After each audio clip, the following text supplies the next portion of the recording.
Confinamiento. Leyes. Robinson Crusoe. Juego. Barba Azul. Sadomasoquismo. Wolfpack. Incertidumbre. Paranoia. Azar.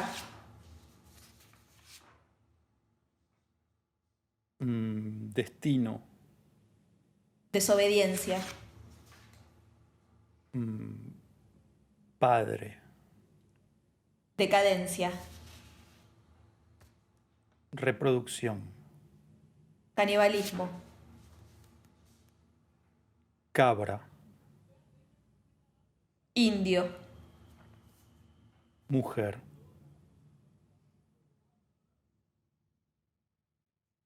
Alma. Where is the stage? Outside us or within, lords and fine ladies?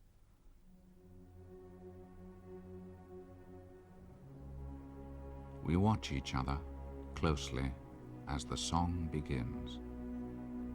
Who knows where it comes from? Listen to it, wonder at it, my lords and ladies. ¿Empezamos? Dale.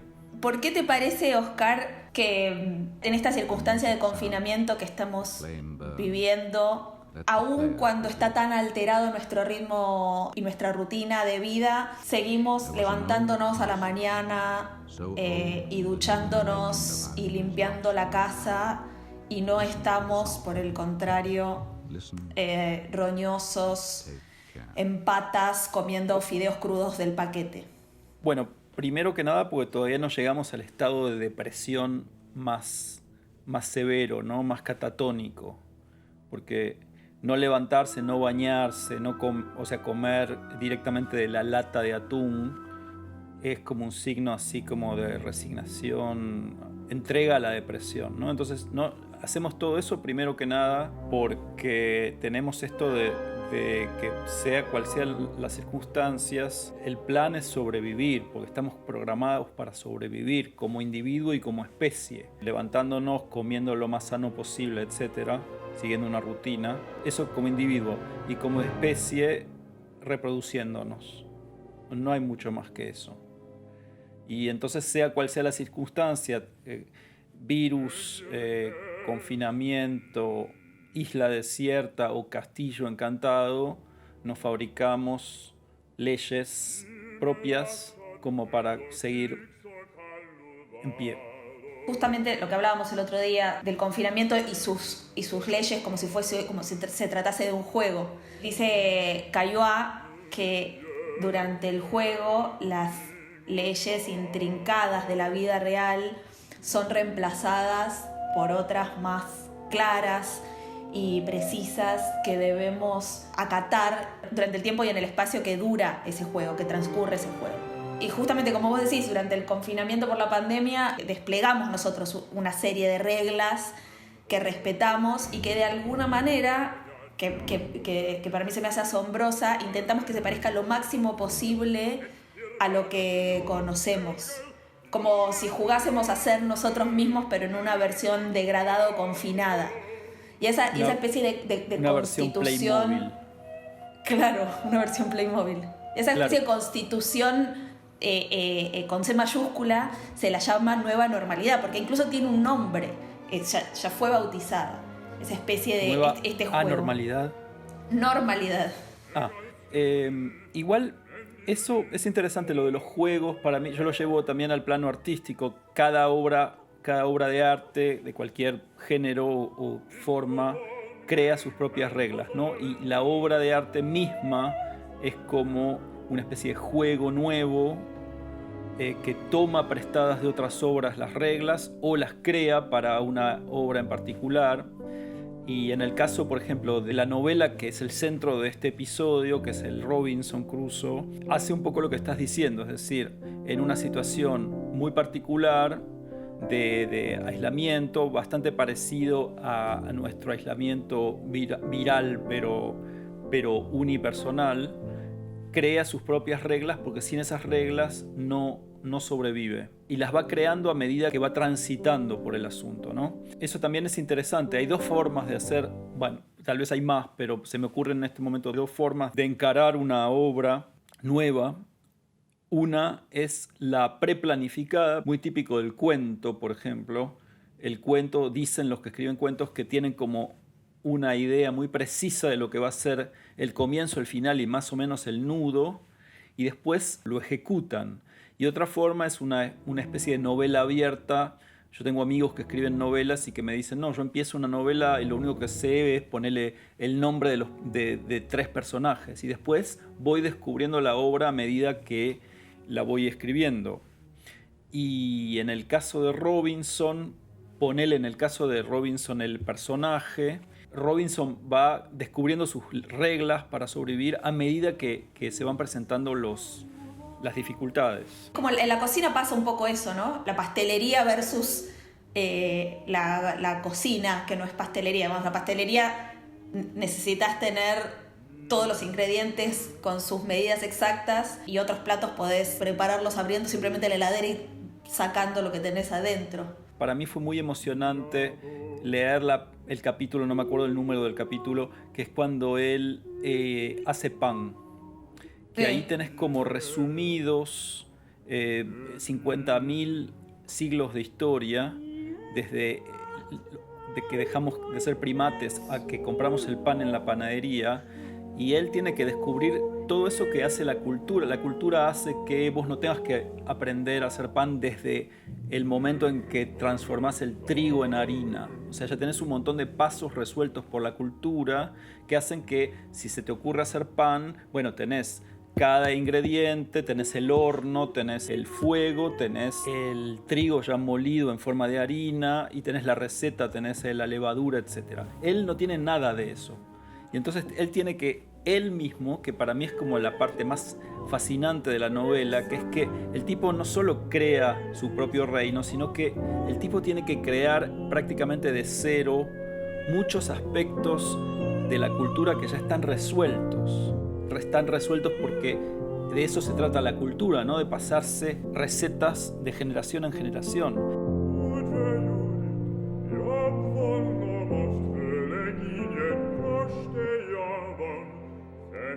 Lo que hace Bartók, que también está un poco en esa época, ¿no? Que lo hace mucho Strauss también, y lo hacen muchos simbolistas, es que la música acústicamente reproduce, hace como especie de ideogramas acústicos de lo que se describe. Por ejemplo, la primera puerta se abre y hay una habitación donde cuelgan dagas, cuchillos y cosas filosas. Y la música es una música que hace pensar acústicamente en dagas, cuchillos, cosas muy, muy filosas, ligeras. Se ven como cosas luminosas de acero acústicamente, ¿no? Las palabras que preceden a la primera puerta son... Barba Azul le pregunta, ¿tenés miedo? Siempre está la parte del miedo, ¿no? Como el miedo como una adrenalina. Hay una cosa medio sadomasoquista, adrenalínica, atracción por el miedo. Tiene mucho de tren fantasma también esta ópera, como la adrenalina del tren fantasma de cebarse con el miedo de las cosas que van sucediendo, etc. Aparte todo sucede en la oscuridad. Yo vi una puesta en escena muy linda acá en Berlín, donde casi toda la ópera sucedía prácticamente a oscuras, y viste que cada puerta va introduciendo un poco de luz, entonces cada escena, cada puerta introducía un poco de luz a la ópera, bueno, etc. Entonces él le dice, ¿tenés miedo? Y ella dice, escucho suspirar a los muros, que nos acerca un poquito a esa idea de animismo, ¿no? Como que el castillo está animado también, y parecería como que las ex mujeres de Barba Azul sirven como de combustible, como de oxígeno a esta especie de castillo que respira con esas mujeres que no están muertas. Eso lo vamos a ver en la última puerta. Entonces le insiste, abrí una puerta, abrí la puerta, abrí la puerta, abrí la puerta, como de una manera muy insistente, hasta que Barba Azul dice, más sí, abrí la puerta. Y abre la puerta y se ven en los muros están colgando dagas, cuchillos, cosas filosas. Y la música se hace filosa.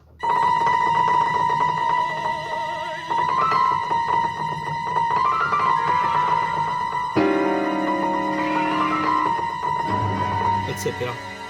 Eso, bueno, con la orquesta evidentemente el piano es una cosa muy limitada, pero tiene esa cosa como muy ligera, muy aguda y muy filosa, y además usando instrumentos medio metálicos.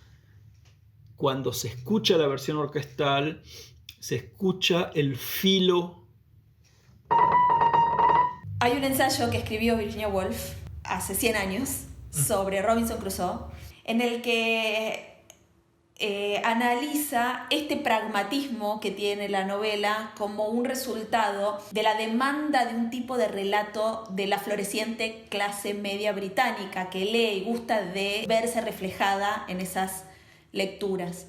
Entonces, el paradigma desde que está escrito Robinson es un paradigma completamente pragmático y material, producto de esa clase media, pensado para satisfacer a esa clase media. Fíjate vos que Robinson llega a la isla y lo primero que hace es tratar de reproducir de la forma más fidedigna que puede todo lo que él conoce. Se procura las herramientas del barco, se pone a sembrar trigo, se pone a criar cabras, se hace una casa con muebles, etc. Esa búsqueda de la materialidad, digamos, ese valor por lo material que ejerce permanentemente, lo distrae o lo aparta o deja como un tema secundario una dimensión espiritual o poética que ese relato podría tener, porque Robinson perfectamente podría llegar a la isla desierta y contarnos lo maravillado que está con los amaneceres y los atardeceres que tiene para él mismo, o podría, volar en poesía, o podría dedicarse a escribir otra cosa que no fuese un diario completamente esquemático sobre sus tareas diarias. Y sin embargo se mete de cabeza, se tira a la pileta del pragmatismo y de la materialidad, para después, una vez que tiene todo eso resuelto, dedicarse eventualmente a ejercer una espiritualidad o a permitirse también muy, muy superficialmente algunas apreciaciones más poéticas sobre lo que le toca vivir. O sea, vos lo que estás diciendo es que el arte y la espiritualidad vienen una vez que ya tenés resuelto comer, protegerse de la lluvia y sobrevivir. Eso lo dice Virginia Woolf, yo creo que coincido, pero además me parece que es una forma de pensar el arte a partir de tener esas necesidades básicas satisfechas, tal vez producto de la clase media. Para mí lo más interesante de lo que decís es, aunque no estoy muy seguro que tenga que ver con la clase media, así como vos la nombrás, eso de crearse un mecanismo rutinario, porque no hay nada más rutinario que el trabajador, por ejemplo, tanto sea el trabajador industrial como el trabajador del campo, donde la naturaleza te impone rutinas insoslayables. O sea, es imposible que Robinson se tome vacaciones en febrero y se vaya a Punta del Este. Es imposible porque se van a morir los animales, no va a no poder levantar el trigo, etc. De hecho, igual se toma vacaciones. Se toma vacaciones de días. Un día de días, sí, sí. Se va a su casa de campo. Eso sí es una reproducción exacta de la vida inglesa. Es muy importante tener su casa de campo. O sea, él vive en una isla, está solo, pero en otra parte de la isla tiene su casa de campo. Es genial. Otra cosa que dice Virginia Woolf sobre el vínculo de Robinson, sobre cómo Robinson busca reproducir los mecanismos y el tipo de contención que le da a la clase media, es que en su escapada, en su carrera marítima aventurera, en sus aventuras navales, lo que está haciendo también es desclasarse, porque el padre le dice a Robinson: mira, Robinson, vos tenés que quedarte acá porque vas a tener la contención de tu clase, vas a tener un trabajo metódico y un ingreso mensual, y vas a tener una casa linda y calentita y una mujer que te cocine y tus hijos. La clase alta, le dice el padre, está moralmente degradada. Y la clase baja, la clase trabajadora, es una clase que está condenada al sufrimiento. Quédate en la clase media, que la vas a pasar mejor. Y Robinson lo primero que hace es mandarse a mudar en barco. La adicción de Robinson es irse, huir, ¿no? Viajar. Y sabiendo que en esa época viajar era tirar una moneda al cielo y si cae cara, te salvaste, y si cae seca, te moriste en un naufragio. El tipo se va, desacata el mandato paterno, ese que vos decís de reproducir un esquema, ¿no? Reproducir la misma vida en que tuvo el padre. Se va. Entonces tiene esa cosa como de huir siempre.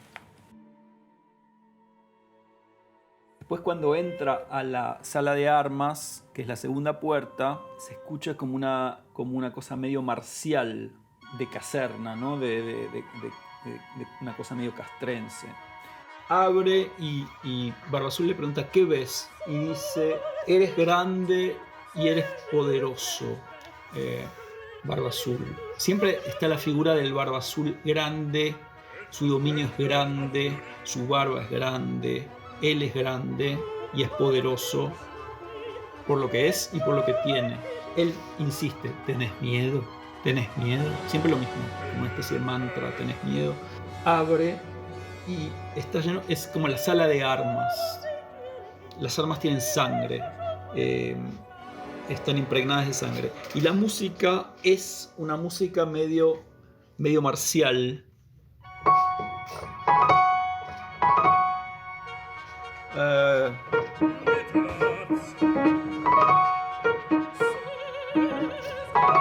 Tiene como un llamado que lo hacen los clarinetes, me parece, que es como una cosa, un llamado, ¿no? Un llamado que recuerda de lejos como algo como medio de ejército, algo que se acerca y algo que llama al aire libre, una cosa medio marcial.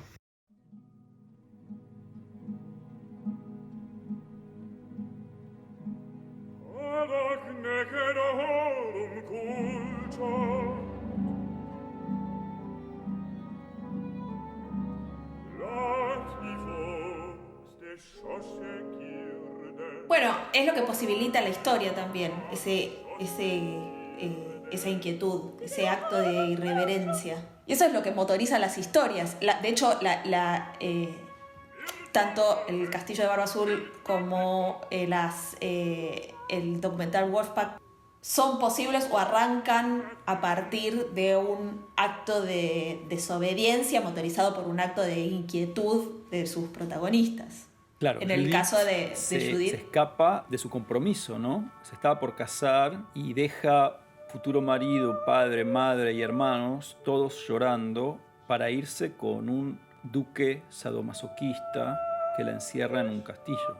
Se va voluntariamente como Robinson a una especie de encierro fatal. Ella o Judith o Barba Azul, alguno de los dos, dicen específicamente que ella desobedeció al padre, ¿verdad? Sí. Traduzco, dice: Duque Barba Azul, abandoné a padre, madre y a mi hermano bien amado, rompí mi compromiso y me huí para seguirte. Y después en otro lado otra vez dice algo así como que desobedeció al padre. Curioso además que es muy simbólico, digamos, en el tipo de cómo fue la mujer se iba de la casa de los padres para encerrarse en la casa de su marido y dejaba de obedecer a su padre para obedecerle al marido. De hecho, es el padre el que entrega a la mujer en el altar al marido. Ahí ya no hay, es un acto de obediencia, como de traspaso de mando. Sí, claro, exactamente. Y justamente esa desobediencia al padre que tiene Robinson es la misma desobediencia de Judith y es la desobediencia de uno de los hermanos Angulo, que son los chicos, los 7 hermanos confinados un documental de 2015 sobre una familia compuesta por padre, madre y 7 hermanos que viven confinados en un departamento de Nueva York porque los padres piensan que la calle es muy peligrosa y que el mundo no tiene nada para ofrecerle a sus hijos, entonces no los dejan salir. Los chicos hacen homeschooling ahí con su mamá y salen una vez por año, no sé, para ir al médico o algo así, pero no salen. Hay uno de los hermanos, adolescente, que en algún momento, desafiando al padre, se escapa, sale disfrazado, porque es lo que conoce, o para no ser reconocido en realidad, y a partir de esa desobediencia, todos los hermanos empiezan a salir, y a partir de esas salidas conocen en la calle casualmente a la directora, a la que luego termina siendo la directora del documental. Eso no está registrado en el documental, pero es lo que lo posibilita. Lo mismo que en Dogville, por ejemplo, en la desobediencia de la protagonista Grace, que es Nicole Kidman, permite la historia. Bueno, lo que pasa es que ahí volvemos al caso de vivir, solo se vive si se tiene un testigo, ¿no? Es decir, que Robinson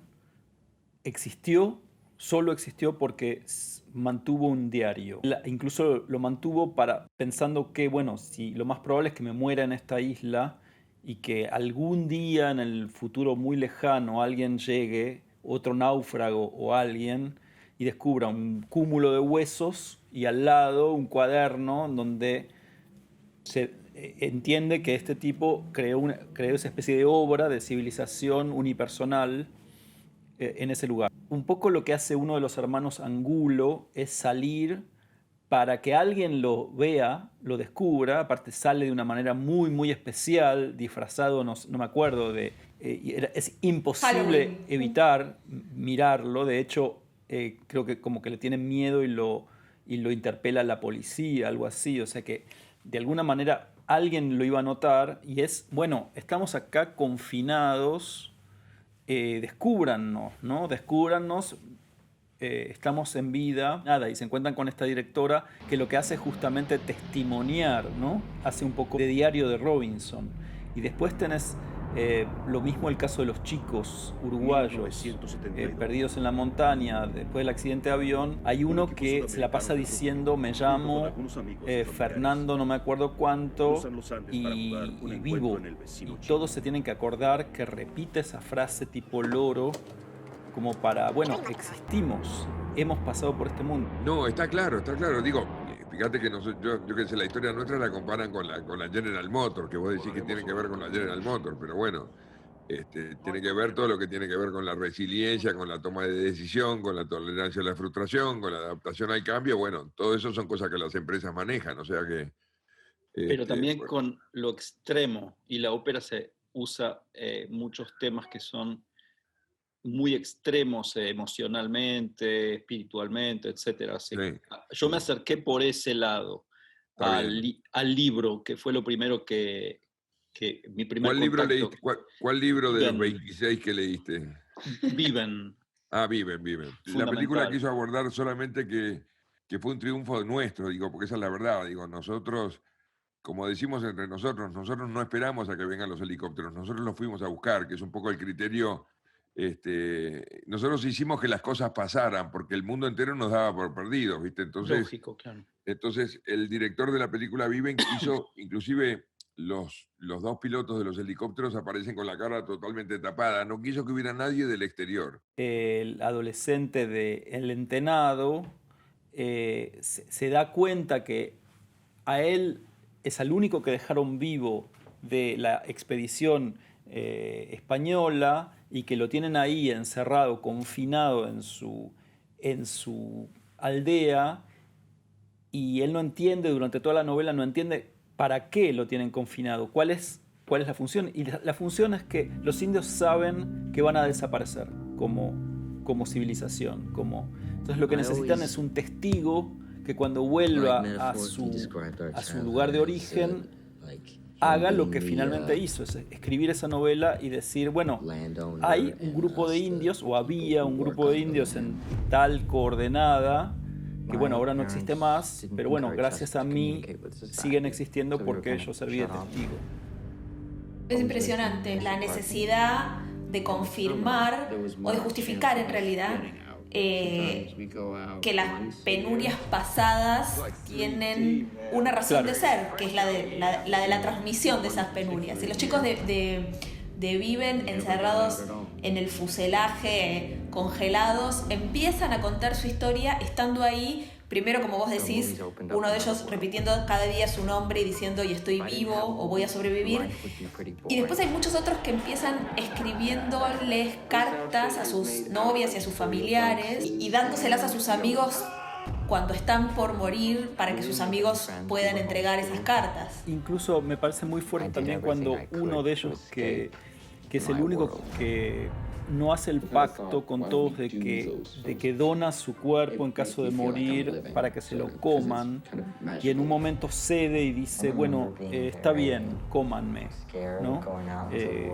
Si me muero, coman lo que quede de mi cuerpo. Y eso también es una especie de forma de testimonio. Incluso había como una función en los precolombinos que era ser comido o comer, por ejemplo, a un rey era incorporar su esencia, ¿no? Entonces también hay como un pasaje de algo, un pasaje de un cuerpo al otro, un pasaje de una generación a otro, una cosa como de pasaje, ¿no?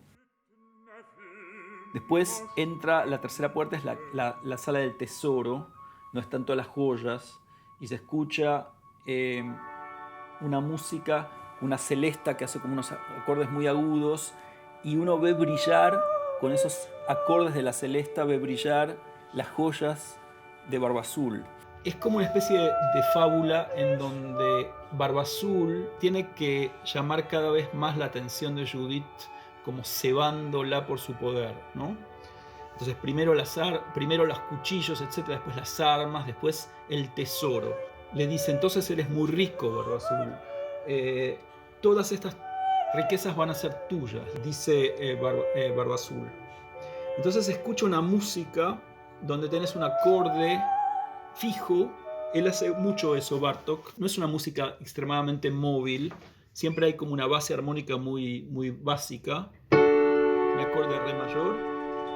Y con la celesta hace como un fondo así. Y eso es como,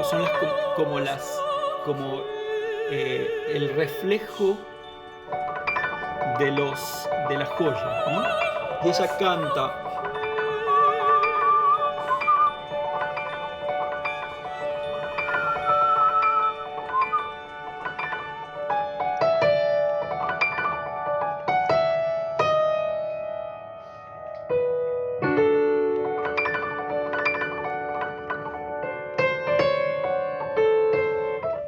Etcétera.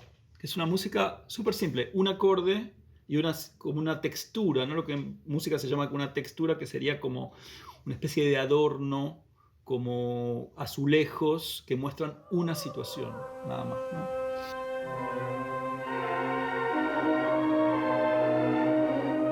Pensé en esta ópera de Bartók, donde voluntariamente y también un poco inexplicablemente o inexplicadamente una señorita que ya estaba comprometida con una persona abandona padres, mandato paterno, etc., para irse con un sujeto rarísimo, que es muy rico, que vive solo en un castillo.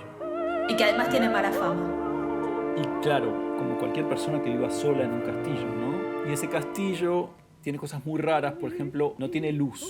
Está todo cerrado, no tiene ni ventanas ni nada. O sea, ella entra y está todo oscuras y dice, uy, está todo oscuras. Es como unas citas ciegas. Por Tinder te encontraste un tipo, vas a la casa y está todo oscuro. Es a ciegas. Claro, bien a ciegas. Entonces, ¿vos qué le decís primero al tipo cuando llegas a la casa? Prende la luz, es lo primero que le digo.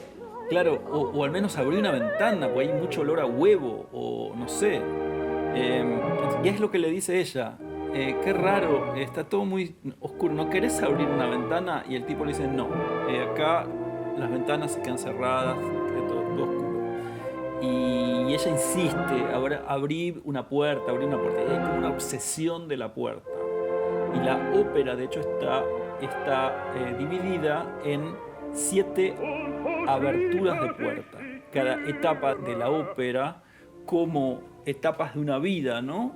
Es ir abriendo una puerta y entrando o haciendo entrar en el espacio escénico como una dimensión nueva de ese lugar. Todo sucede en un lugar como la isla de Robinson y se va avanzando, la acción va avanzando simplemente porque abren una puerta y se encuentran en un espacio muy raro.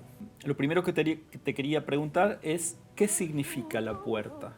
Me parece que las puertas en Barba Azul tienen una carga simbólica, ¿no? Claramente, ¿no? Cada puerta tiene su propia carga simbólica. La ópera esa la escribió en una época también donde el simbolismo, la psicología, todo estaba como muy naciente en esa época. Sí, fíjate, ahora que lo mencionas, lo importante que son los umbrales en las otras obras que analizamos también. En el Ángel Exterminador, que es esta película de Luis Buñuel, del 62, creo, en el que un grupo de la alta sociedad mexicana sale de la ópera y van a una casa a continuar con la velada y quedan misteriosamente encerrados en una habitación, no encerrados con la puerta cerrada con llave, sino impedidos por alguna fuerza magnética inexplicable de salir. El problema es que no se puede atravesar el umbral del living. Magnetizado. Sí. No podés pasarlo. En Viven, los chicos construyen cada noche antes de dormir una puerta para cerrar el fuselaje del avión que los proteja. Y Robinson se construye alrededor una protección que es como una puerta infranqueable para evitar que se le pasen los animales y los posibles caníbales que vengan a comérselo. Claro, la puerta que tiene mucho que ver con este confinamiento de todos estos y con el nuestro, ¿no? Eso de, vos no podés salir, pero yo te estoy protegiendo. O sea, que es un poco también el principio de la cárcel, ¿no?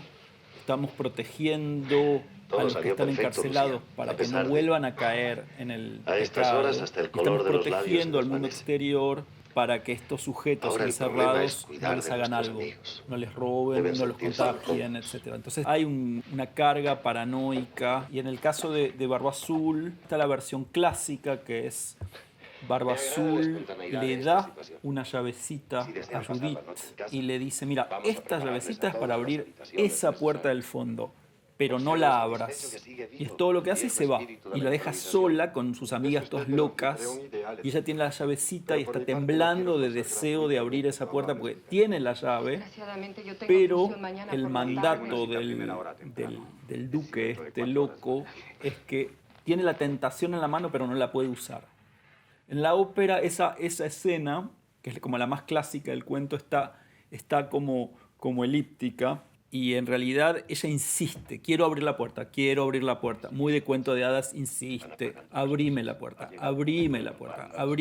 Bueno, y al final el tipo, dale, abrí la puerta.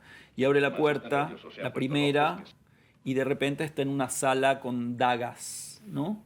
Y abre la segunda y está en la sala de armas, y después el tesoro, y después, etc. Y está como... Cada puerta es como abriendo una posibilidad, ¿no? Como que cada puerta que abre hay un poco más de luz que entra a este espacio espantoso en la que ella entra al principio. Y esa luz no los mata. O sea, es otra, como son diferentes posibilidades. Hasta la última puerta en las que están todas las mujeres que él había tenido antes que ella. Y es muy curioso porque esa parte... Ella dice, pero están todas vivas. Me hace acordar a la película Viven, ¿no? Están todas vivas, están todas respirando. Que en el cuento original no es así. En el cuento están todas muertas. No, y en el corto de Méliès están todas colgadas del cuello directamente. Claro.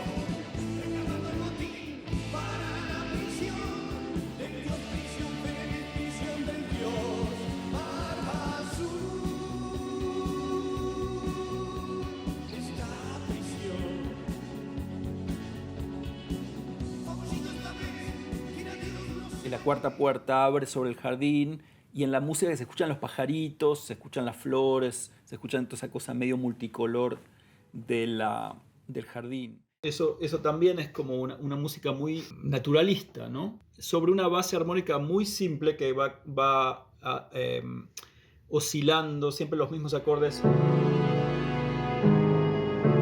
Siempre esos acordes, ¿no? Entonces sobre eso hace...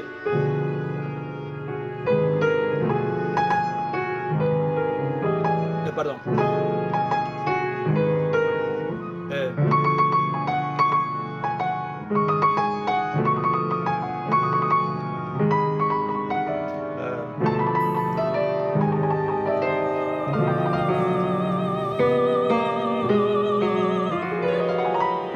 Etcétera.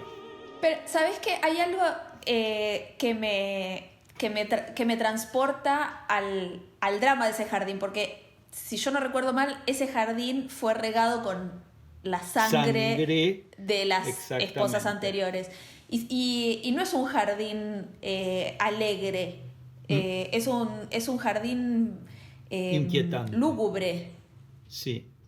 Están los pajaritos. Puedo ver los pajaritos y puedo ver las flores, pero también puedo ver la sangre. Todo tiene como su lado medio, exacto, su lado medio lúgubre, su lado medio negro. Es un cuento medio gótico, ¿no? También Totalmente. En plena época de vampiros. No hay que olvidarse que Bartók viene de la patria de los vampiros, ¿no? Uh-huh. Sería muy deshonesto decirte de que lo viví todo dramático. Vivimos mucha parte como una parte de aventura, digo. De alguna manera en aquella época, bueno, el referente que teníamos era justamente Robinson Crusoe, de alguna manera, y las películas de Tarzán y qué sé yo, era una época, la historia nuestra es una historia que National Geographic dice que es la historia más grande de supervivencia de todos los tiempos, digo, en cuanto a duración y en cuanto a todo lo que vivimos. Pero lo importante es que fue protagonizada por gente del común, que eso es lo atractivo, digo. Si vos decís un tipo que escala el Everest, es un tipo que se entrena, un tipo que es alpinista y bueno, está en su medio. Mismo los mineros en Chile, que fue una historia también conmovedora, pero ellos estaban en su medio y en el día 14 todos nos enteramos de que los mineros estaban con vida. O sea, la historia nuestra es una historia de 70 días de lucha contra la incertidumbre, contra la naturaleza, en un medio que nosotros como uruguayos no conocíamos, porque la nieve nos es ajena al uruguayo y la altura Claro, también, por supuesto. y la edad, digo, yo era un malcriado consentido que no servía para nada, digo, y de pronto te estás a 4.200 metros de altura a vivir 70 días, que es mucho tiempo 70 días. Nosotros no, estamos en un medio totalmente desconocido, viviendo una historia también muy dramática, digo, con 29 muertos a 2 metros de distancia. Cada situación muy límite, como por ejemplo alimentarte de los restos de tus compañeros muertos, Con esto se puede cada contar. uno de esos dilemas es un dilema metafísico y que tiene que ser muy precisamente discutido, porque la decisión es el punto de equilibrio entre la animalidad y la humanidad, ¿no? Entonces, y viste que lo charlamos, eso de sobrevivir los que sobrevivieron son los que no aceptaron la animalidad.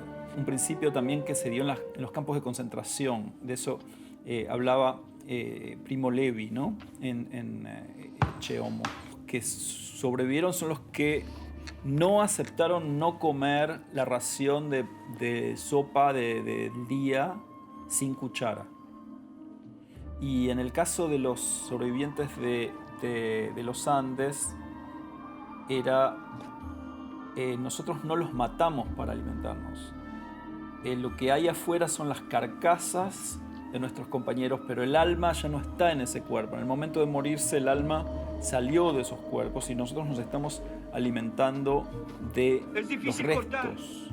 Es muy importante eso de el resto no tiene, ya no tiene alma. Bueno, y justamente es lo primero que ellos intentan resolver cuando finalmente son rescatados y va un cura a verlos al hospital donde están internados.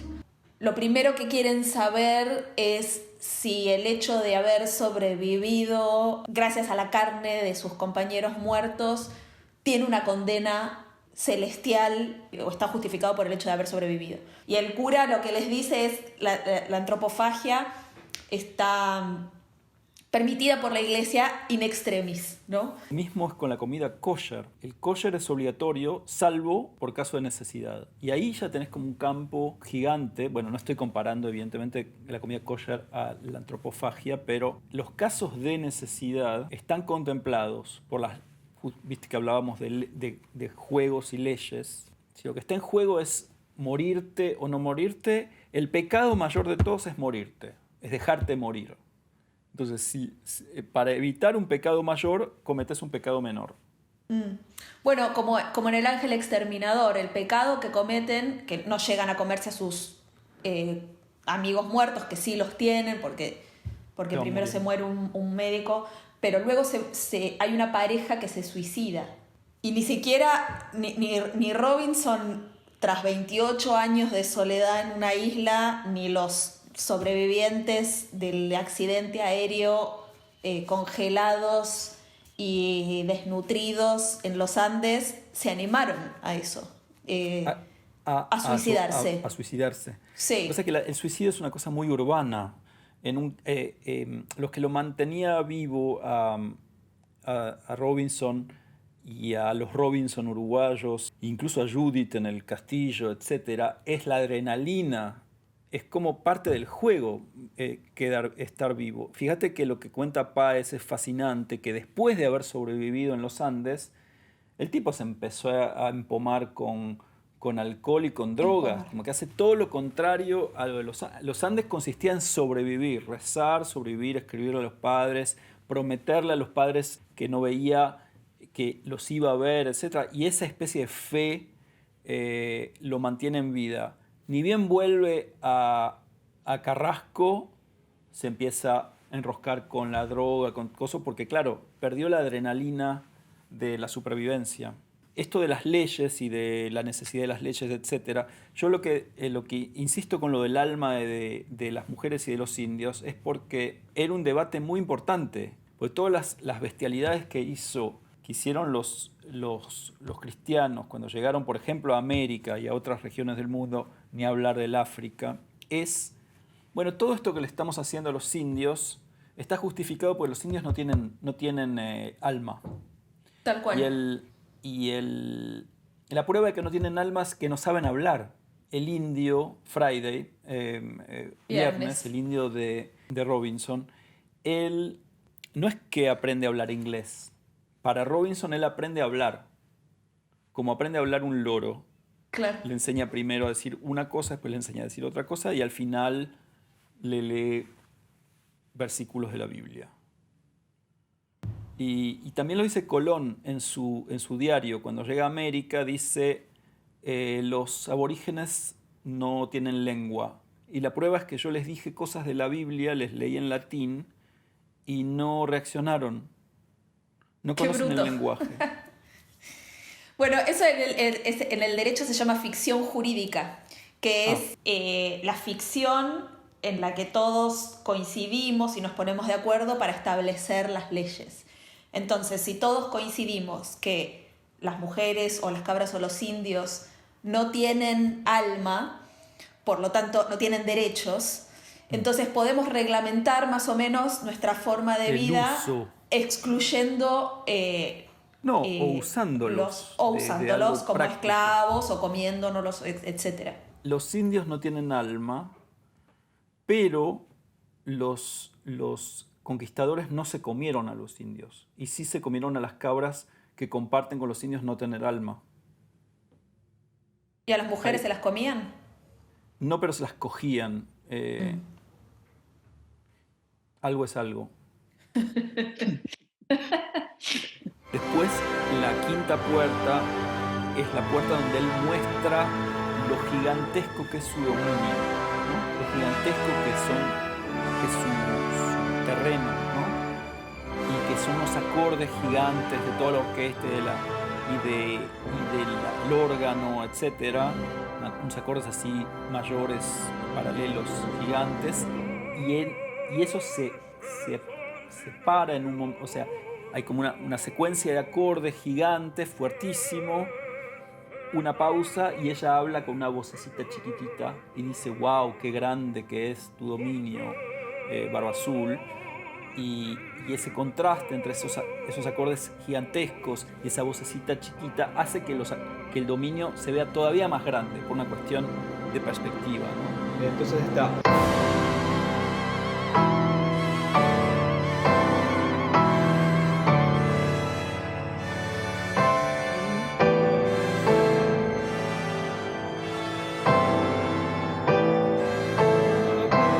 etcétera, son acordes mayores, no tienen ninguna importancia, y ahí canta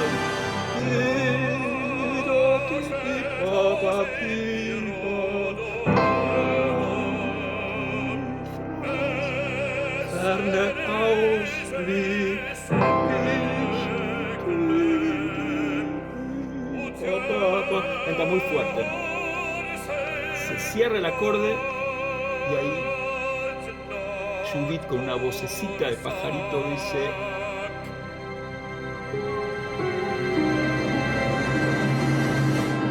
muy bajito dice, qué grande que lo tenés, tus tierras. El dominio. Y él otra vez.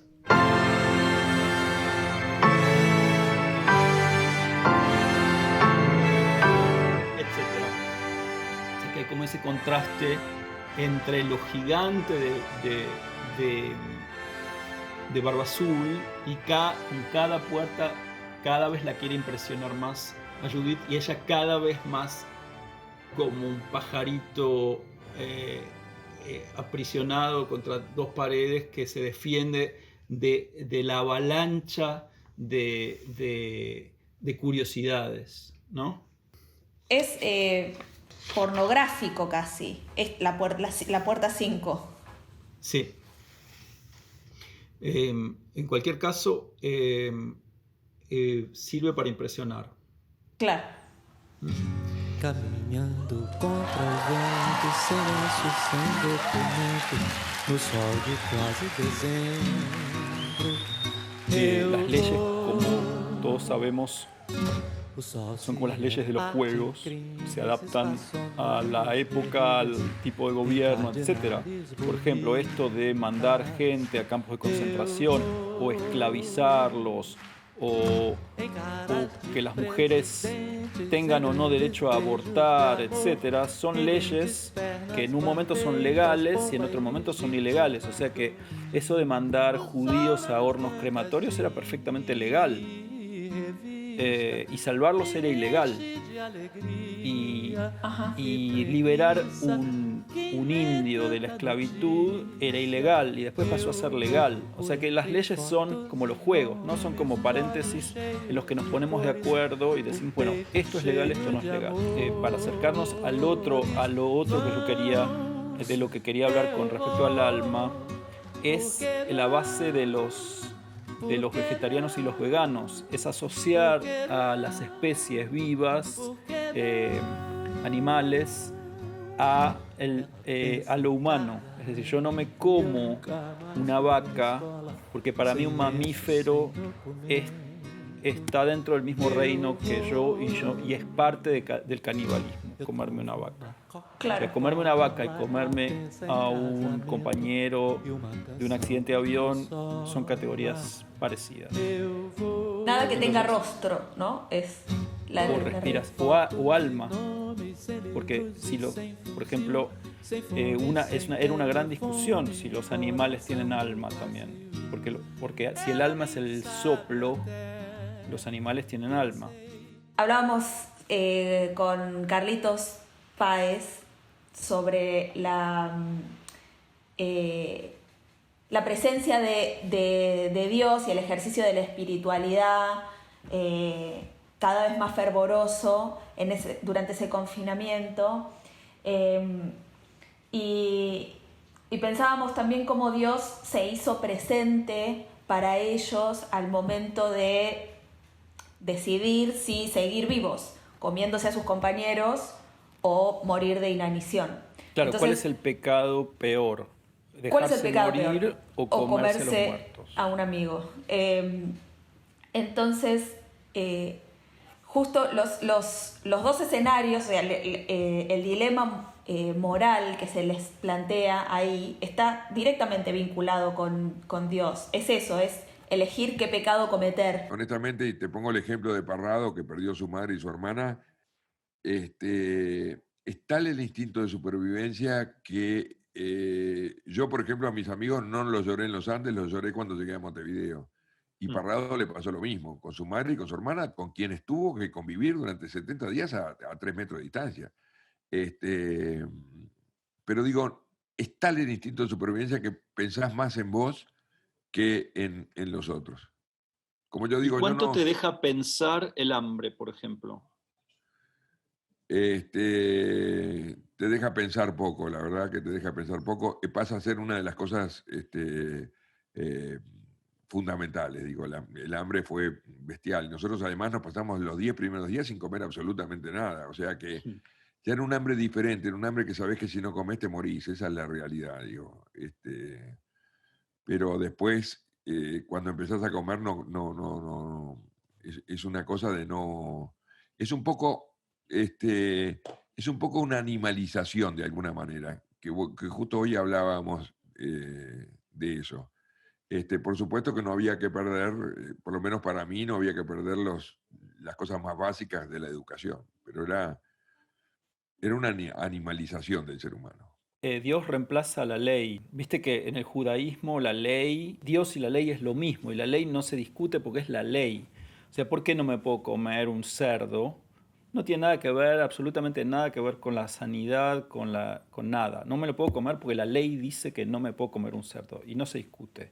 Entonces ellos se vieron en esa disyuntiva, ¿no? Por un lado planteaban, en los dos casos siempre era una prueba que les estaba poniendo Dios. Por un lado planteaban, Dios nos está dejando estos cuerpos para tentarnos con la falta de alimento, pero debemos ser fuertes y no comérnoslos y ayunar como una forma de acercarnos a Él. Y el otro escenario era, Dios nos deja estos cuerpos para que nos alimentemos de ellos, para que podamos sobrevivir, para contar la historia y de alguna forma también acercarnos a Él difundiendo su palabra, por ejemplo. Yo no podía entender de que después del accidente, después de tomar la decisión de alimentarte de tus compañeros muertos, después de que no te buscaban más, nos manda una avalancha que quedamos 3 días sepultados adentro del fuselaje del avión, sin poder salir y con 8 muertos, entre ellos mis 2 mejores amigos. O sea, era como que Dios te daba vuelta a la espalda, pero realmente después entendí de que eran pruebas que nos ponían en el camino y que nosotros seguimos adelante. Nosotros seguimos rezando siempre hasta último minuto, digo. Sin esa fe religiosa tremenda, que como vos decís fue en aumento. Este rosario que estás viendo acá, este es el verdadero que estaba en los Andes y que yo lo recé todos los días y bueno, y todos me acompañaron, pero un poco el promotor de eso era yo. La fe en algo, sea eso Dios, la ley o una ideología, da fuerzas suplementarias para la supervivencia. A mí me parece que tiene bastante que ver con la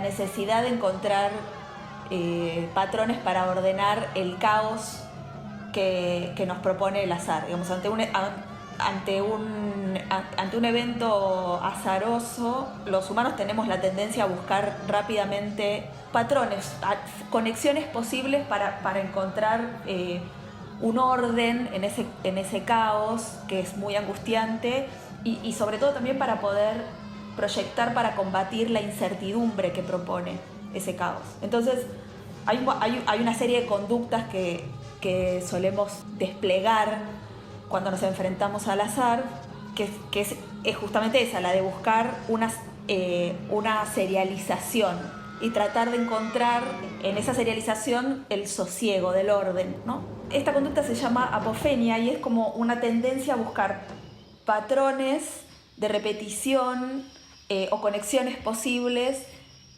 entre fenómenos o dentro o para explicar los fenómenos que muchas veces no tienen que ver con el fenómeno, están fuera del fenómeno. Por ejemplo, encontrar patrones numéricos en los hechos históricos, y hay un ejemplo muy simpático que les compartí de un señor que en una marcha anticuarentena en Buenos Aires sostiene un cartel en el que combina la cantidad de los años de la Segunda Guerra con el asesinato de Cristo, claro. Sí. con la masonería y con el Claro. nuevo orden mundial, ¿no? Hace como, Claro. encuentra un orden en ese caos y tenemos también la tendencia a sentir que hay una búsqueda científica en ese recorrido que contrariamente nos acerca cada vez más al pensamiento mágico. Por ejemplo, en el caso de los uruguayos,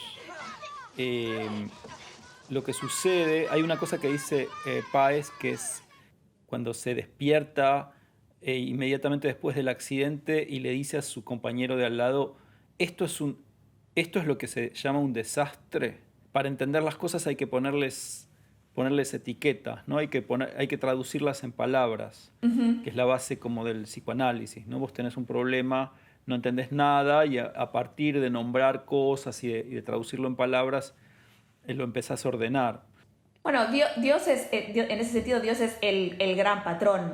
Y el segundo, Doble diría, bastante por debajo, pero muy importante, es el líder, ¿no? O sea, después de Dios, en el caso de estos chicos, toma la manija el que era el capitán del equipo, que no me acuerdo cómo se llamaba, que después se muere en la avalancha de nieve.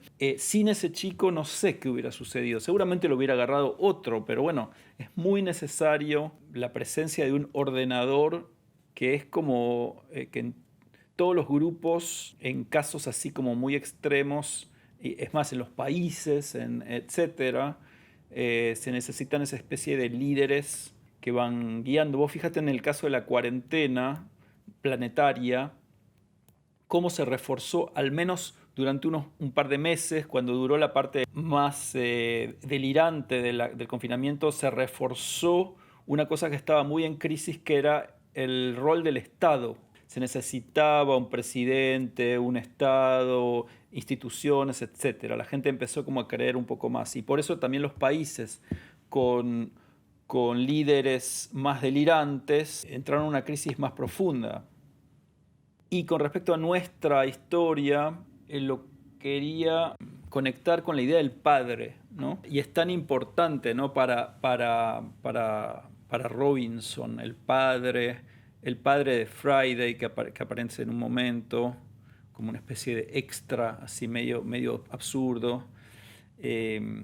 Hacerle caso al padre. Los uruguayos también, medio como que tenían como una relación como muy culposa con no haberle hecho caso a los padres, etc. Pues está la sala, abren la puerta y están esas gotas gigantes que caen, que son lágrimas, y son lágrimas de las mujeres, las exmujeres de Barba Azul, y se escuchan como unos acordes de la orquesta genialmente orquestados, en donde uno ve como unas especies de gotones así que caen, se ve la forma de la gota acústicamente como si fueran emoticones de gotas que caen. Ella dice, ve un agua que duerme, límpida y calma, sin movimiento. ¿Qué es esta agua misteriosa?, dice ella. Son lágrimas, Judith, son lágrimas, dice Barba Azul. Y ahí aparecen unas especies de gotas que caen.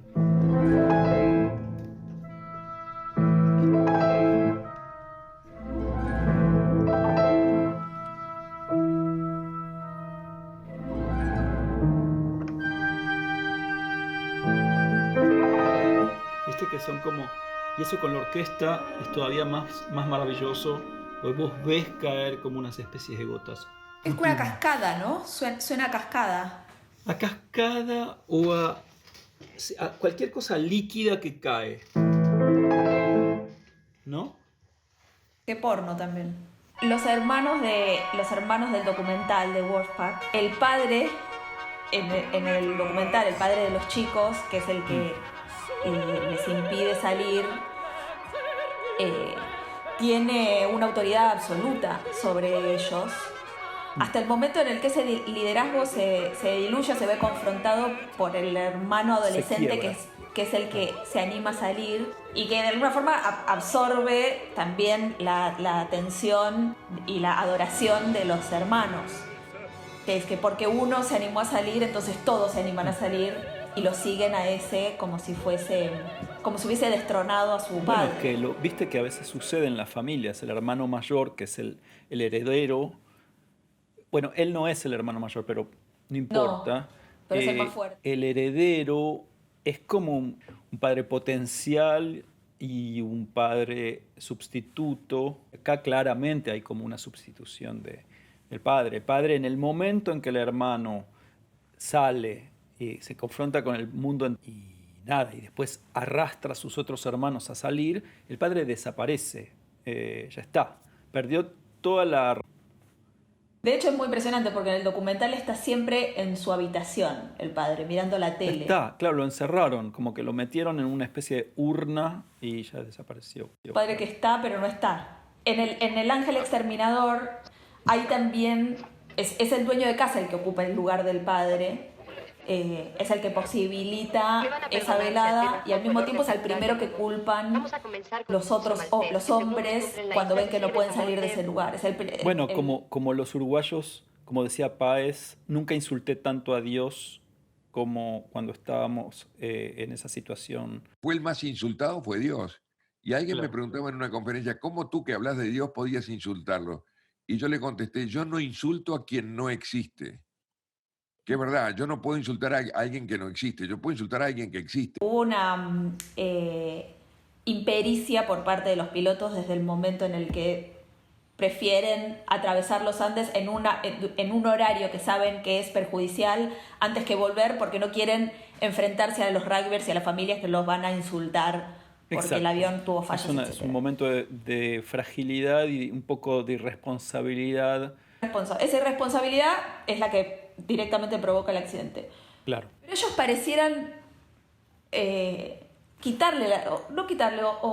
no asignarle tanta responsabilidad. Bueno, porque son corresponsables al haber hinchado tanto las pelotas para cruzar los Andes. O sea, es como un niño que dice, quiero helado, no tenés dolor de panza, quiero helado, quiero helado, quiero helado, quiero helado, hasta que el padre dice, bueno, basta, comete un helado y morite. Se come el helado y se muere. El padre es responsable, pero él un poco también. Es y un al poco final más es Dios extremo, por haber creado esa especie de... el helado, por haber creado el Por helado. haber creado el helado, exactamente. Claro. Sí, puede ser.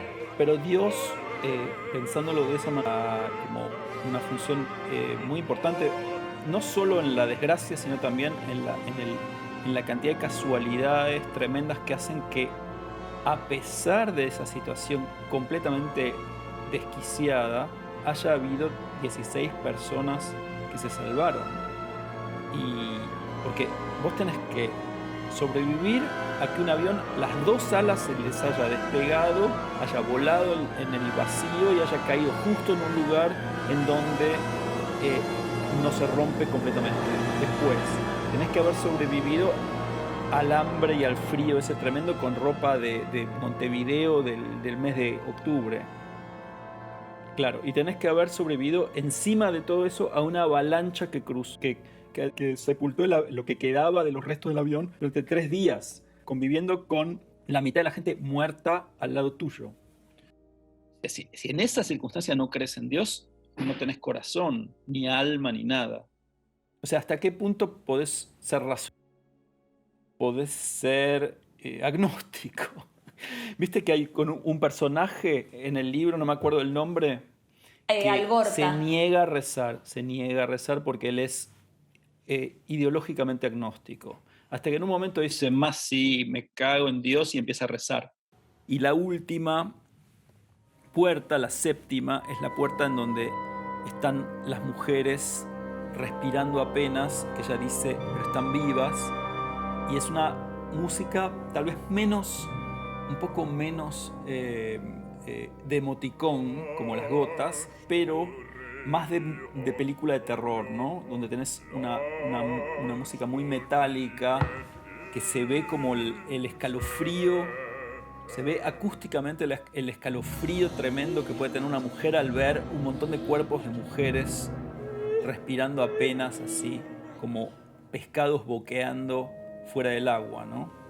En este caso, que eso difiere del cuento original, las mujeres están vivas, respiran, y ella dice, están todas vivas, parece la película Viven, ¿no? Bueno, dices, ellas son 3, ellas todas usan coronas, sus cuerpos están cubiertas de joyas, o sea que ella se ve, ven esas mujeres moribundas su propio futuro, ¿no? Y es como, ¿viste? Cuando esa gente que vive temiendo tener un cáncer y que por supuesto al final siempre termina teniendo un cáncer, porque es como que lo estuvo llamando y llamando, y ella, este fin de ópera justifica a todo eso de su avidez de querer más y más abrir una puerta, sabiendo que toda esa sangre y todas esas dagas y todos esos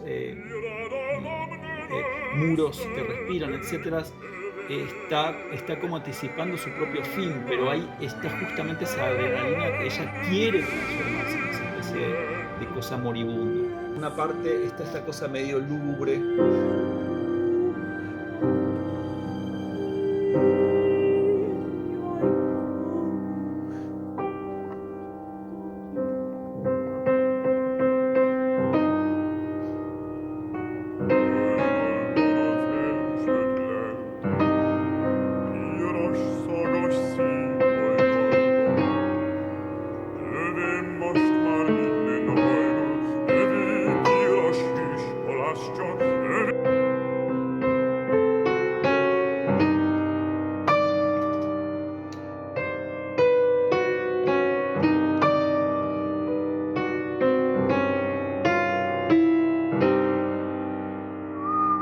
Él canta.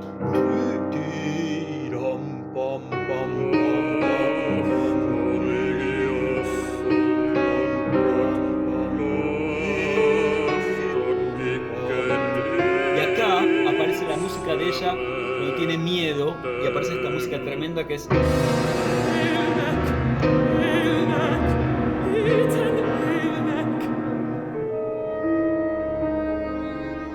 Y de vuelta la música de él.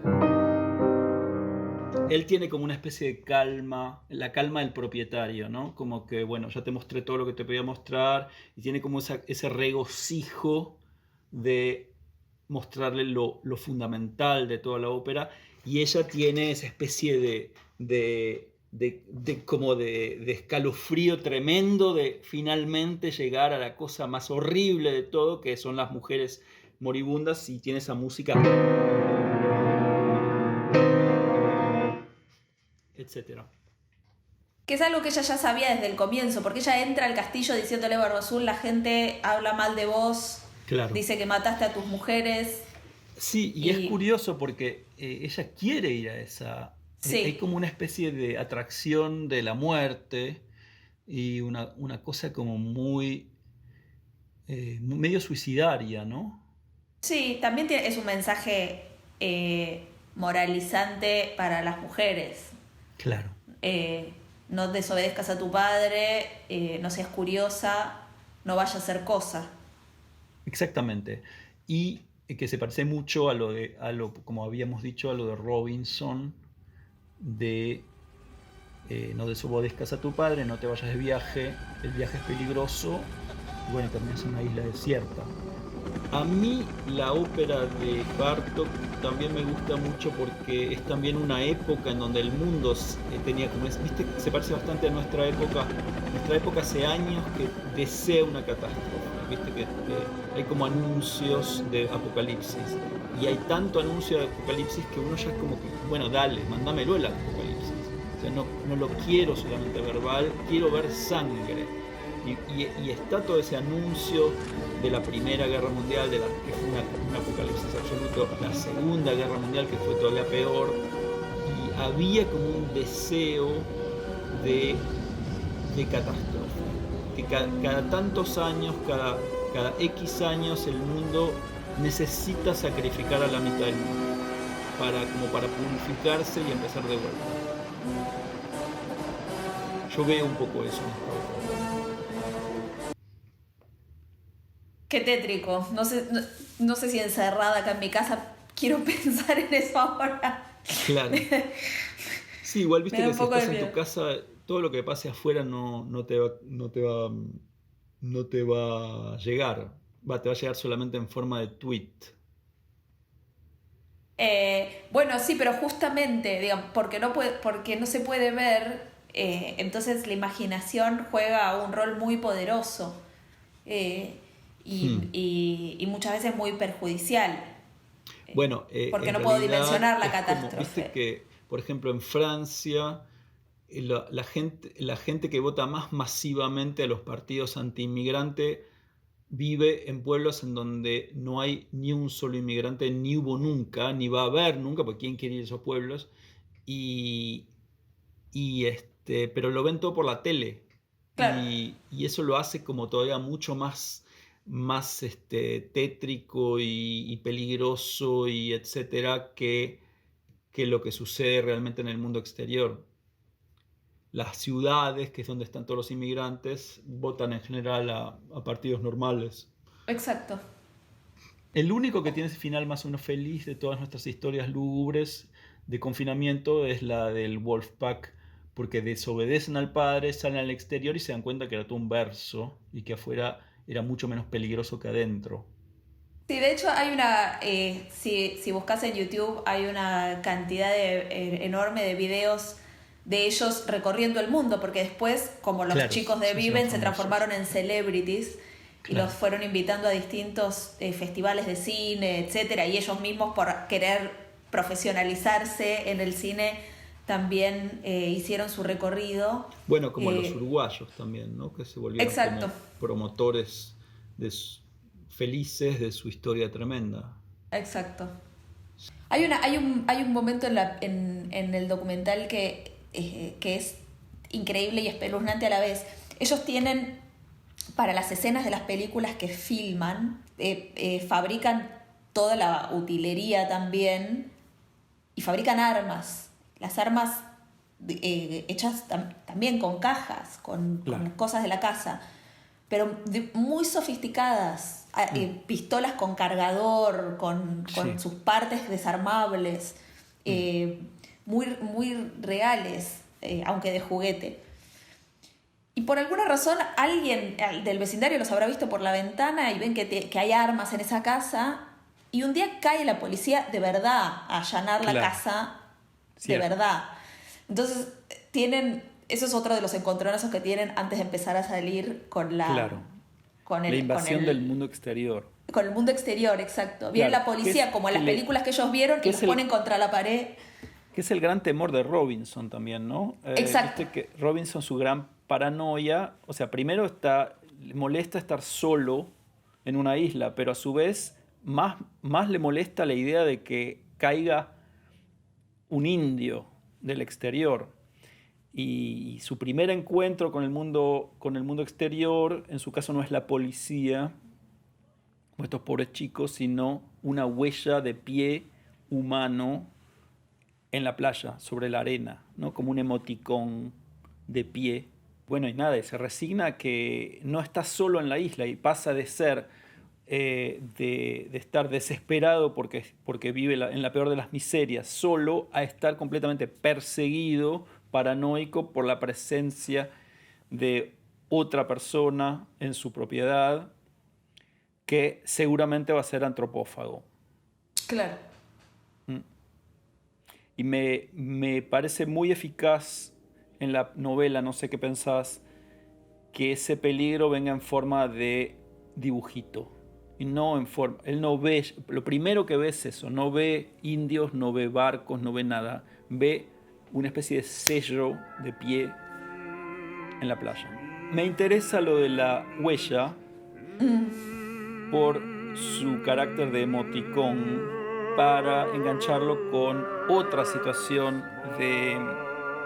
de encierro tremendo que es el del Castillo de Barba Azul. Bartók tiene esa cosa de manejar la música con signos acústicos muy precisos. Cada acción o cada símbolo, viste que el texto tiene una simbología también muy de emoticón, ¿no? Muy como símbolos muy fuertes, el tesoro, las rosas y las flores, la oscuridad, la luz, la puerta. Es todo como una especie de... Como un álbum de figuritas. Exactamente, o un cómic, ¿no? Y también muy de cuento de hadas. Viste que los cuentos de hadas son como puzzles con símbolos como muy fuertes, muy precisos. Como un juego. Exacto. Todo sucede en un castillo y cada habitación tiene una función y una cosa y un signo, etc. Y así como existe eso en el mundo visual del texto, existe eso en el mundo acústico de la música.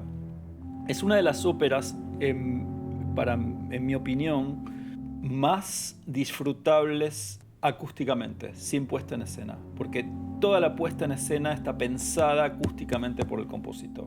O sea, vos cerrás los ojos y ves la ópera. Y para mí ese es como el ideal de la ópera. Una ópera que está tan perfectamente pensada acústicamente, cada elemento acústico tan dramáticamente bien pensado y las cosas suceden tan bien en el momento preciso que una puesta en escena a lo sumo es redundante, en el mejor de los casos.